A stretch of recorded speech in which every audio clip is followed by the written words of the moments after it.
warm welcome to all of you. I am Nivedita Narayanan, Teaching Associate from the Center for Online Education at Christ, deemed to be university.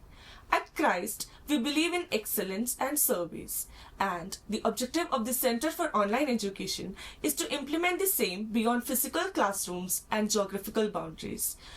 Without any further ado, let's welcome our esteemed guest for today, Dr. Ritika Banerjee.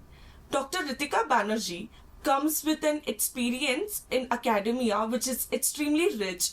She served as course instructor and course coordinator at IIT Bombay. Further on, she moved to Christ to do her PhD and served here as adjunct faculty. And now, she works with the Center for Online Education as a full-time English faculty. Over to Dr. Ritika Banerjee. Thank you, Nivedita. Good evening to one and all. Whether you're an educator, a student, or a working professional in any walk of life, this webinar on the art of rhetoric will be relevant to you. So rhetoric, very simply put, is the art of using language to persuade, using written or spoken language.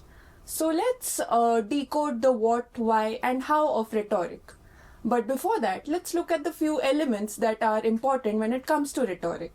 Firstly, it's the writer or the author, as you can see in this flowchart. So the writer or the author is you, the content creator.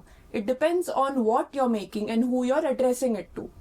Now, who you're addressing it to takes us to the audience. We'll deal with the target audience in the upcoming slides. Then we have the purpose. Why? Why are you writing whatever you're writing or speaking? And what ties all of these elements together is the context. Now, the context is extremely important when it comes to rhetoric. To give you an example, the two main contexts that we have is formal or informal contexts. Now, if you are talking about, say, the importance of AI, and if you're talking about this to a friend, versus if you have to give a lecture on AI to a group of master students, you would maybe have the same points, but you'd frame it in a very different way, right? When you're talking to a friend, you would use your inside examples, your language would be very colloquial, but when you're addressing master students, it would be more theoretical, it would be more structured, your language would be formal. So that's an example of context. Now, when we look at rhetoric, the most common misconception that people have is that it's associated only with public speakers or with politicians. But that's not true. Rhetoric is something that's used in everyday language, which you and I use all the time. And as we deal with the upcoming slides, you will come to know that you have been using rhetoric every day in your speech. So here are some examples, as you can see, that of the use of rhetoric in your everyday language. So the first one is job interviews. Now, job interviews, at some point, all of you must have either given or taken. So in job interviews, what you do is you persuade the employer to hire you, right? So this is the main force that's at play here is the art of persuasion. Persuading the employer. Why should the employer hire you? So job interviews. Then there's marketing. Now, marketing is where rhetoric is used blatantly, and it's very, very popular today, be it in the form of advertisements, videos, posters, etc. And we'll be looking at this in detail in the upcoming slides, where we'll actually analyze a few advertisements. Then, which is the most common one, social media posts. Now, we all are very active on social media. We either post reels or written posts. Now, what you do over here is you employ the art of persuasion to get likes. Because when we post on social media, our main goal is to get validation, to get likes, to get viewership. So, unknowingly, you have been using the art of persuasion because you're trying to persuade the viewer to like your content. So, social media posts. And then finally, everyday conversations. Now, one small example that I can think of is if you are trying to convince your friend to try out a cafe. So here your friend is your target audience and you are trying to sell that cafe to your friend. So you're employing the art of persuasion over here. Now, we'll get back to these examples once I give you an idea of the devices, etc. But before that, I want you to think of some conversations or some examples on a daily basis where you employ this art of persuasion. You can put them on the chat box. Okay. Mihika has given an example, persuading our teachers to extend the deadline. That's a very good example, Mihika, and I'm sure all of us relate to this on a daily basis. And you know what? We'll bring up this example later on to see the techniques that you employ to do the same. Okay, Snehal has said, sending emails to persuade people to consider why they should hire you, or persuading someone to check something or be a guest at your events. Okay, two good examples. Either sending people, asking them to hire you. So that's similar to job interviews, the stage before giving an interview maybe, or persuading someone to check something or to be a guest at your event. So inviting people basically, why they should attend your event, right? That's a good example, Snehal. Okay, Mary says, convincing family members to go out for dinner. That's another good example. And this also is similar to my cafe example, because you sort of have to sell the idea of that restaurant and where you want to go and why you want to go out. So convincing family members. Okay. Good examples. Okay. So, okay, there's another answer. Shinjini says, convincing your friends that RCB is better. Yeah. This is also something that we do very commonly when we talk about sports, especially cricket and these clubs, RCB, CSK, etc. You employ this art of persuasion very actively.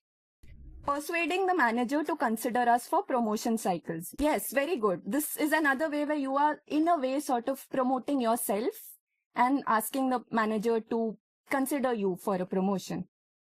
Parnika says, convincing parents to buy a commodity or service by telling them how it would benefit us. Okay, very good. Another very relatable example where you have to convince them to buy you something. We've done this throughout our childhood, I'm sure. Another example by Mihika is persuading your friends to watch anime. Absolutely. Watch anime or watch any TV show, you sort of sell that show to your friend, right? So these are all very good examples. Thank you for this. Yeah, so you all must have figured that rhetoric is something that we employ on a daily basis. In the examples that you all have said, it's not a grand thing. It's not something that's out of reach for people. It's something that we employ on a day-to-day basis. So now let's just look at some techniques. Yeah. So before that, I just want to run you through the philosophical background of the rhetoric. I won't go too much into depth and bore you, but I'll just touch upon it. So rhetoric basically started in ancient Greece. So it started off in ancient Greece, and philosophy, if all of you are familiar, itself sort of originated in ancient Greece. So it started off with the sophists. So the sophists were a group of philosophers, and they believed in the relativity of truth. So what we mean by that is that truth is subjective according to them. So your truth will be different from my truth.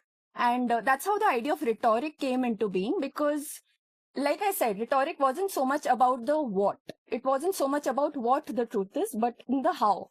So since they said truth was relative, what was important more than what the truth is was how you would defend your truth, how you would present your truth or convince people that your truth is relevant.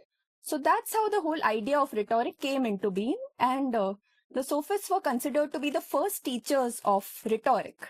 So this happened long ago in ancient Greece, and it started off as a speaking skill, as an oratory skill, rhetoric. But today it's used even in our writing.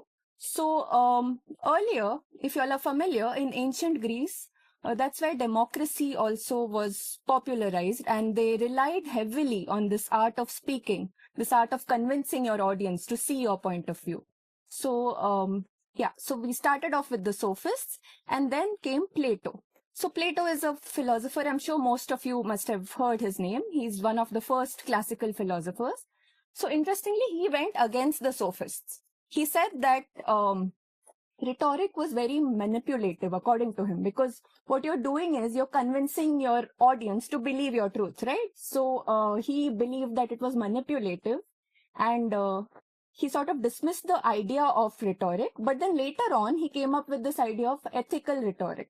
So ethical rhetoric, according to him, was rhetoric that was rooted in truth and knowledge. So the whole point of rhetoric, according to him, should be to serve justice. So it should be ethical, you should be accountable for what you're presenting.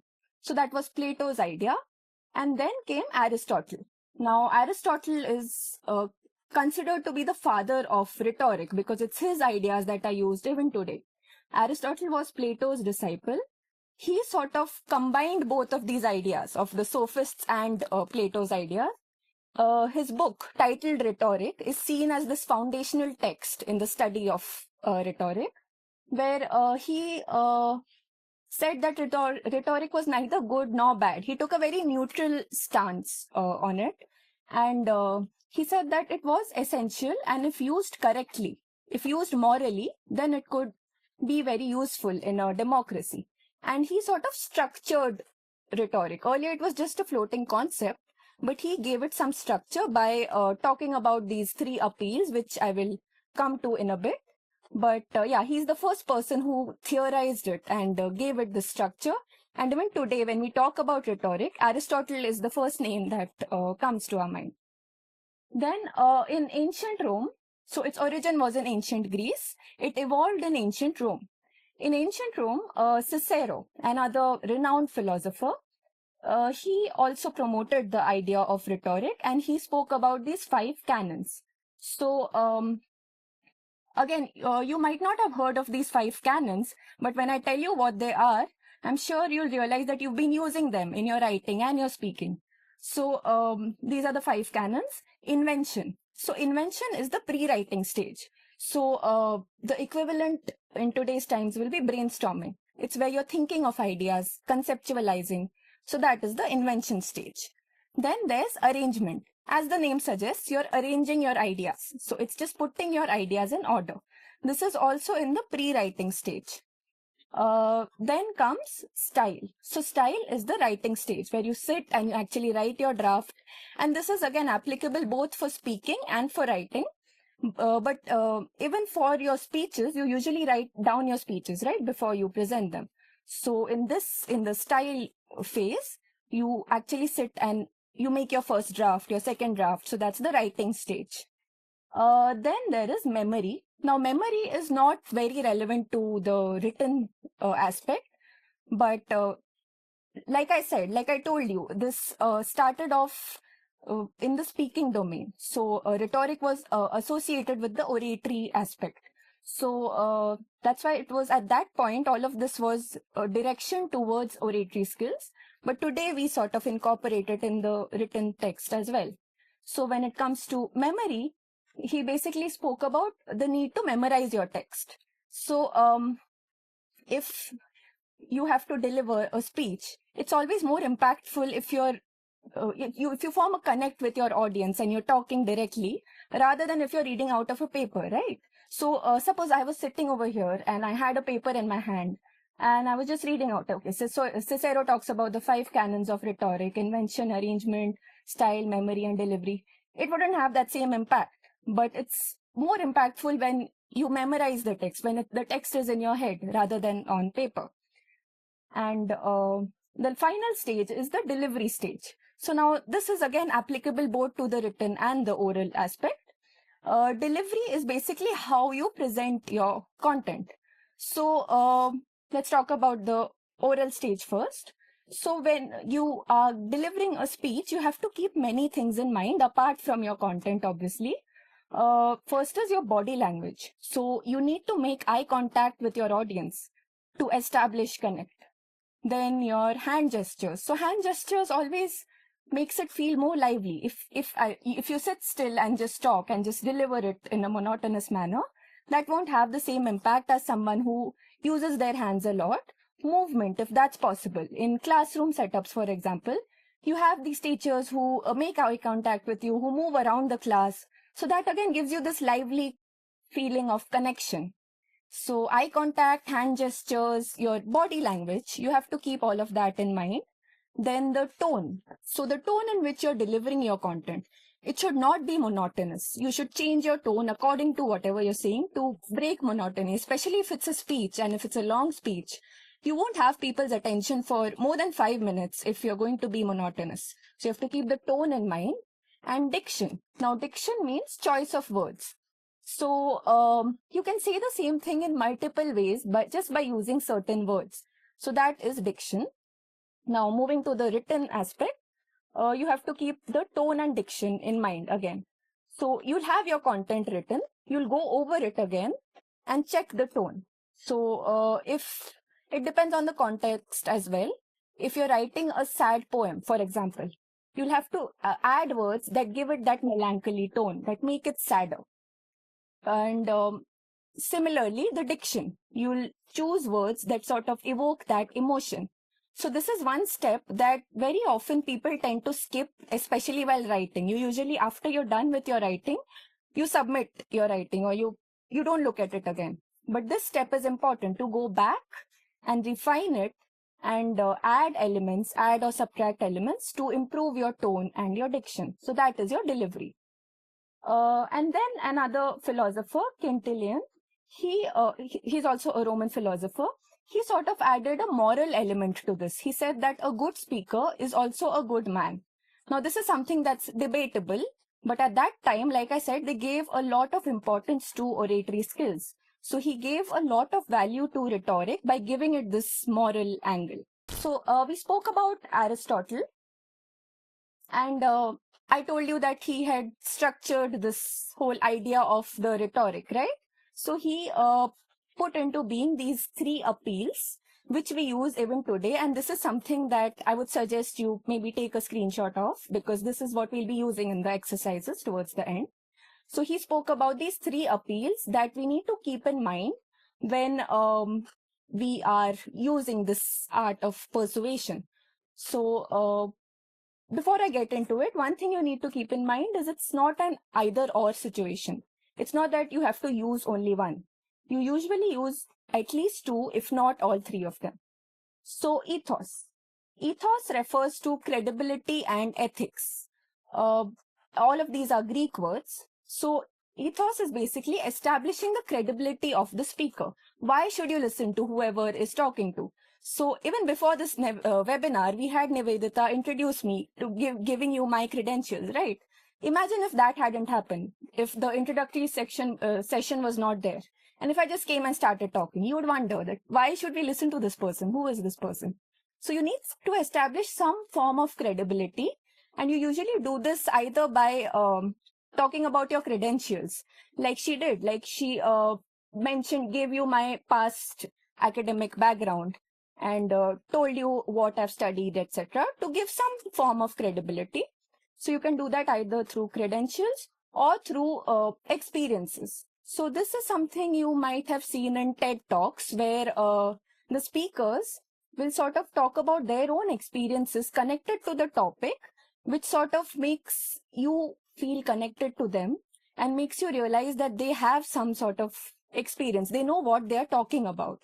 Now, if you need medical advice, for instance, and your friend tells you something, your friend tells you some form of remedy, versus if a doctor suggests something, you would obviously trust the doctor, right? Because the doctor has that experience. So that's how the question of ethics also comes into being, because it's ethical. The minute you are talking to someone and influencing someone in any manner, you have this responsibility towards them. You're accountable to them in some sense. So to do that, you need to be this credible source of information. So that's why ethos is the credibility appeal. Then is logos. So logos is where the word logic comes from. And as the name suggests, it's around logic and reasoning. So this is where you appeal to the rational factor of humans. So you do this usually by giving data, statistics, evidence. So this is usually more objective. And very rarely is your logos used just by itself. But one example that I can think of is research papers. So in research papers, you have to be completely objective. You rely on data, you rely on statistics. There's no room for emotions, right? And yet you are convincing your reader to read your research work, to refer to it for their own work. So research papers is one example of using logos. And then we have pathos. Now, pathos is probably the most commonly used appeal in social media.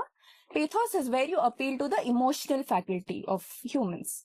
So you appeal to the emotions and feelings. You try to evoke certain emotions. And this is used a lot in advertisements, in social media. You try to get people to empathize with you and connect with you. And this is done usually by anecdotes. If you talk about your life, you establish that emotional connect, or by using language that has emotionally heavy words.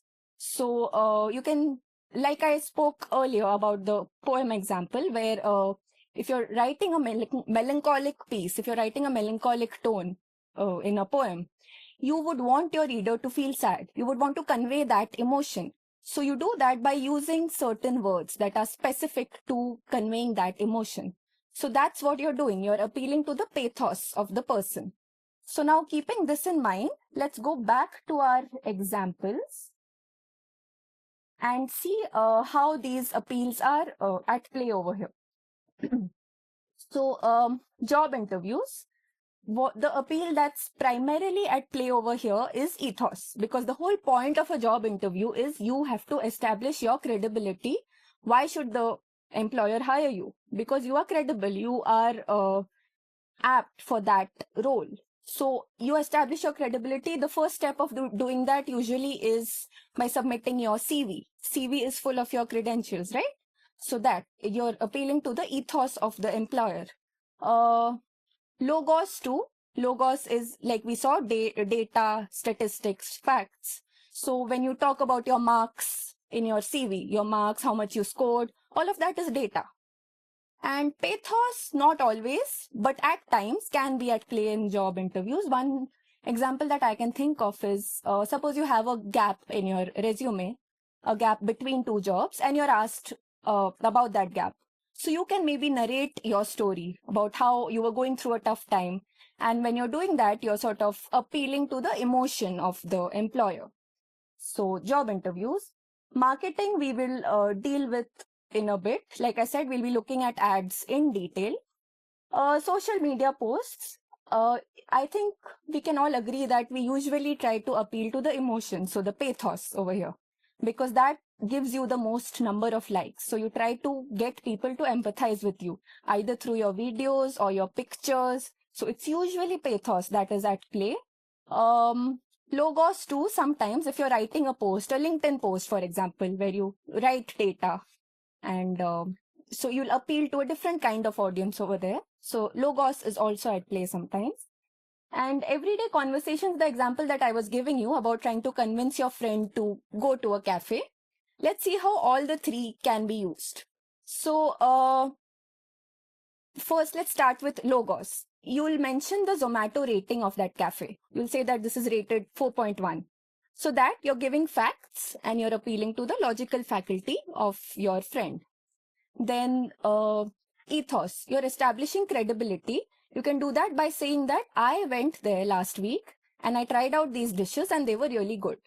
So what you're doing here is you're establishing your credibility as a recommender of the cafe. Why should your friend trust you?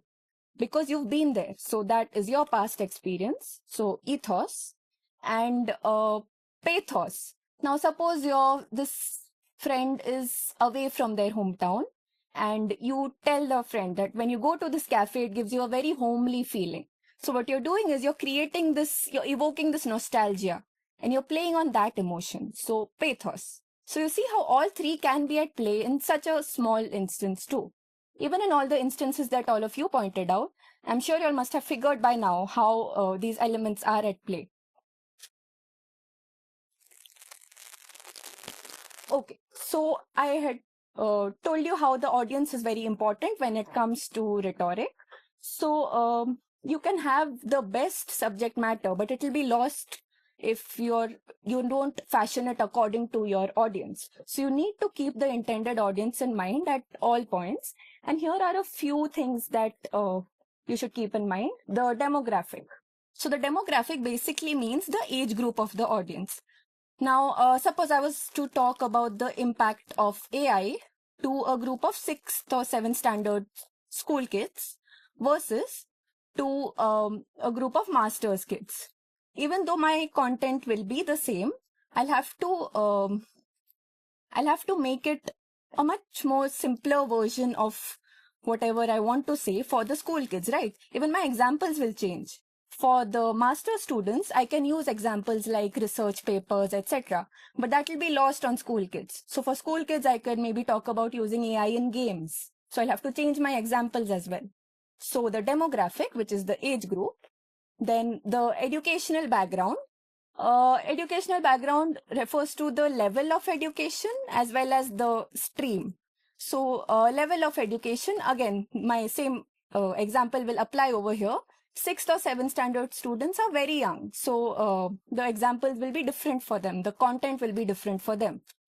Also the difference in stream. Now, if I were to talk about a literary theory to a group of accountants, they may not be interested. So educational background and area of interest. This is probably the most important thing. Is your audience even interested in what you're talking about? So again, for this webinar, this wasn't mandatory, right? All of you have voluntarily signed up for it. So I'm assuming there's an area of interest. And but imagine if now I were to go and force a bunch of school kids who are on their way home, I ask them to stay back and attend this webinar. I don't think many of them will be interested. So the area of interest is extremely important. So now we have looked at the appeals, we've looked at the audience, and now we look at a few rhetorical devices. So keep in mind, there are many, but we obviously can't touch upon all of them. But I've incorporated most of the most relevant and the most common ones. So these are rhetorical devices that you will be using in your communication. I've put them into categories to make it easier for you. Also, please take a screenshot of this as well. We'll be using this in our exercise as well. So the first category is sound and rhythm. So you again may not realize this. This is a subtler category, but things are more attractive when they have rhythm. Humans in general are more attracted to rhythm. So the minute, why are we attracted to music, to good poetry? So even in our normal speech, even in our written text, rhythm can be created, which automatically makes it more attractive. Now, remember, all of these are devices to make your writing or your speech more attractive. And like I said, rhetoric is not so much about the content matter, but it's about how you present it to your audience. So, alliteration, which is repeated first sounds. So, for instance, daring deeds done daily. Now here the sound "d" is being repeated, right? Daring deeds done daily. This has a nice rhythm to it when you talk about it. So if you read it or if you hear someone say it, it'll sort of stick with you because of the rhythm. Similarly, there's anaphora, which is the repetition of the first word of every sentence. For instance, you better watch out, you better not cry, you better not pout. The repetition of you. And this is a line from a Christmas song. So both of these are repetitions, but the first one is a repetition of a sound and anaphora is the repetition of words. Then we have figurative language. Now figurative language means, very simply put, something that stands for something else. So it's not direct, it's usually figurative, standing for something else. So metaphor, this is probably the most common device. All of you must be familiar with it, which means a direct comparison. For instance, time is money. Now, time isn't literally money, but you get what this line means. Time is money. Or he was a lion at war. Again, he wasn't literally a lion at war, but you are associating the qualities of a lion, bravery, courage, all of that. So metaphor does that. It doesn't tell you directly. It just places the word over there and you have to figure based on the context. And then there's hyperbole, which is a very common device used especially in advertisements. Exaggeration for effect. So it's like, I've told you 1,000,000 times. Then we have structure. So this is where you play around with the structure to create more impact. The use of antithesis. So antithesis is contrasting ideas to bring out one idea. For instance, speech is silver, silence is golden. So here what this sentence is trying to tell you is the importance of silence. but it's having more impact by contrasting it with speech. The opposite of silence is speech, right? So it's saying speech is silver, silence is golden. So by placing that opposite, it's sort of giving more importance to the latter. Rhetorical question, another thing that all of you must be familiar with. It's basically questions that don't demand an answer, questions that are used just for effect. For instance, who wouldn't want success? And then staccato. Staccato refers to short, punchy phrases, not full sentences. So stop now, for instance, instead of saying you must stop now, you just say stop now. So these are usually quick to remember, they have impact, they also create emotion. Then there's emphasis. Now, emphasis is created. The most common device for emphasis is repetition, reuse of key phrases. Even alliteration and anaphora are examples of repetition. So, for instance, never give up, never surrender. Here you're repeating the word never. So, repeating anything creates emphasis. Then climax. Now, climax, all of you must be familiar in the context of movies, right? The climax of a movie. And that's basically what it is. Even in a plot line, it's usually where if this is the plot line and it goes up, this is your climactic point, right? Something major happens over there to engage the reader. So even in sentences, climax can be created. For instance, I came, I saw, I conquered. So you see, I came, I saw, I conquered. You see the rise in action? That is your climax. And finally, emotional and ethical. So emotional is through anecdotes. Like I told you, when we spoke about pathos, this evoking emotions in the audience, and you usually do that through your short personal stories, creating a connect. And ethical. Ethical is, this you have to keep in mind, especially in workplaces. Your language should be inclusive. And you do that usually just by changing the I with we. So uses of we or I creates this feeling of unity. And this is very common even in motivational speeches or in political speeches, this idea of we, sort of bringing everyone together. So I hope all of you have taken a screenshot of this. These are some commonplace examples of the devices that we just spoke about. So rhetorical questions, I'm sure all of us use in our speech almost every day. For instance, who doesn't want to be happy? In political speeches, yes, we can as repetition as well as inclusive language. So like I told you, politicians use this a lot. They use inclusive language a lot in order to make the audience feel connected to them. Similarly, in motivational talks, in the last example, the use of we and also anaphora, you're using the same word at the beginning of every sentence. Then hyperbole is used a lot in advertising. Like I told you, this is the best coffee in the world. This is the best XYZ. That's how you promote your product, right? And social media, again, the use of inclusive language.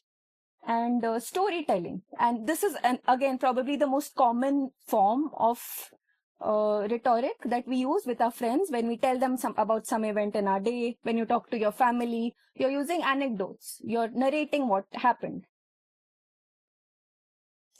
Okay, so before we get into the exercises, now I want to tell you that now that you're aware of the types of devices, and you must have also been aware of what you've been using unconsciously.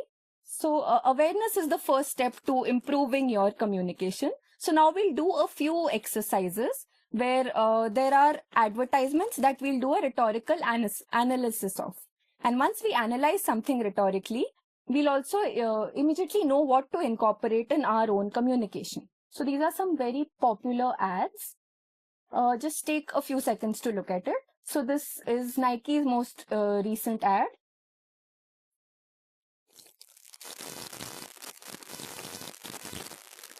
Okay, so if we were to do an analysis of this, the first appeal that I would say we can observe is ethos, because they're using Smriti Mandhana, who's a renowned female cricketer, and she's an athlete. So this brand, Nike, makes sportswear, it makes shoes, jerseys, etc. So the whole point of them using a celebrity athlete is because there's some level of trust associated with that.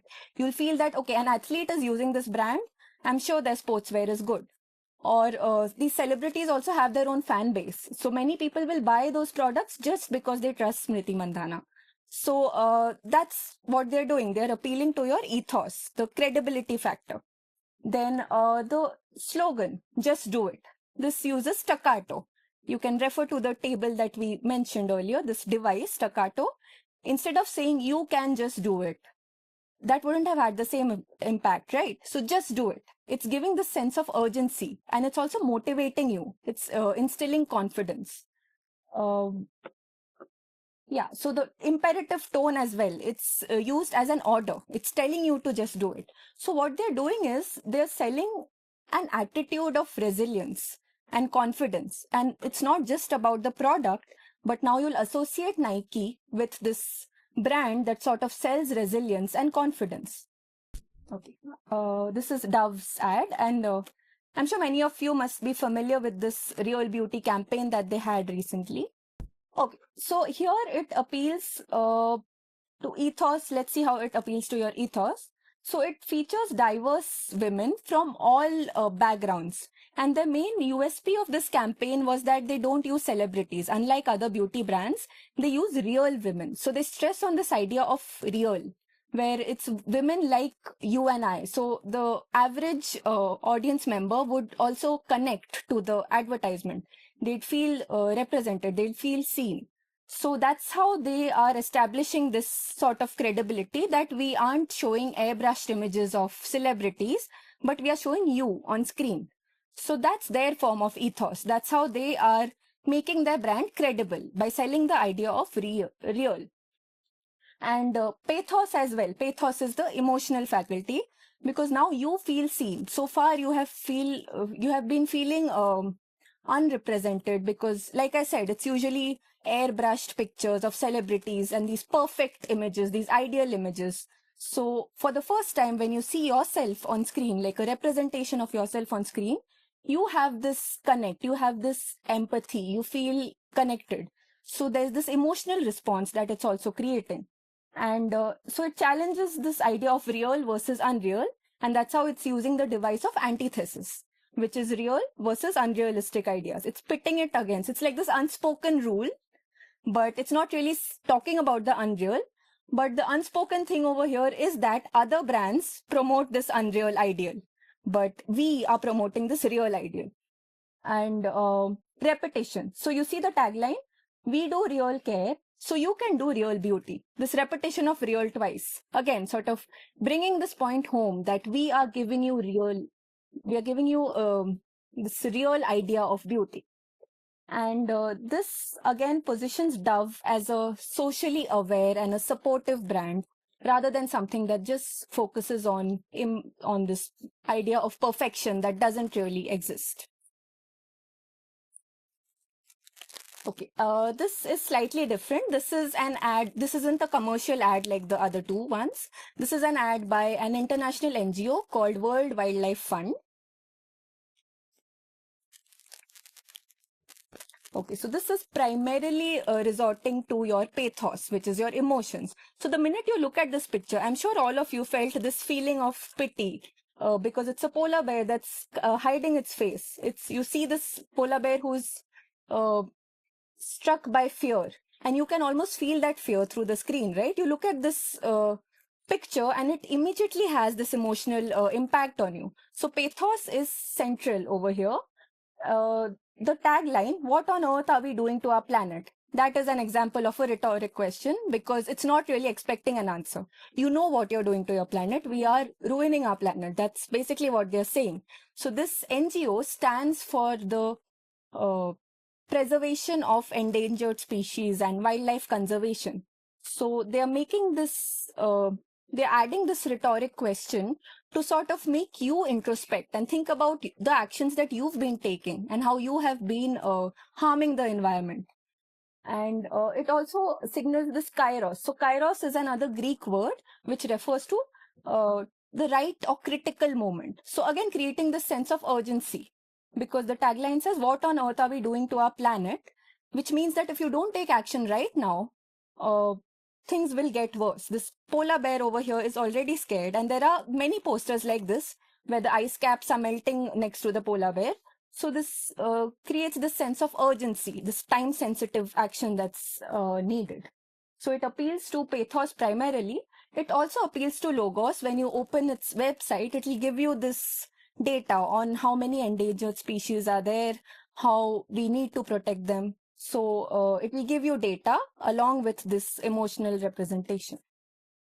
Okay, now that you all are familiar with this, with how to do a rhetorical analysis, I want you to keep these two things in mind, the appeals, the three appeals that we spoke about, and the rhetorical devices.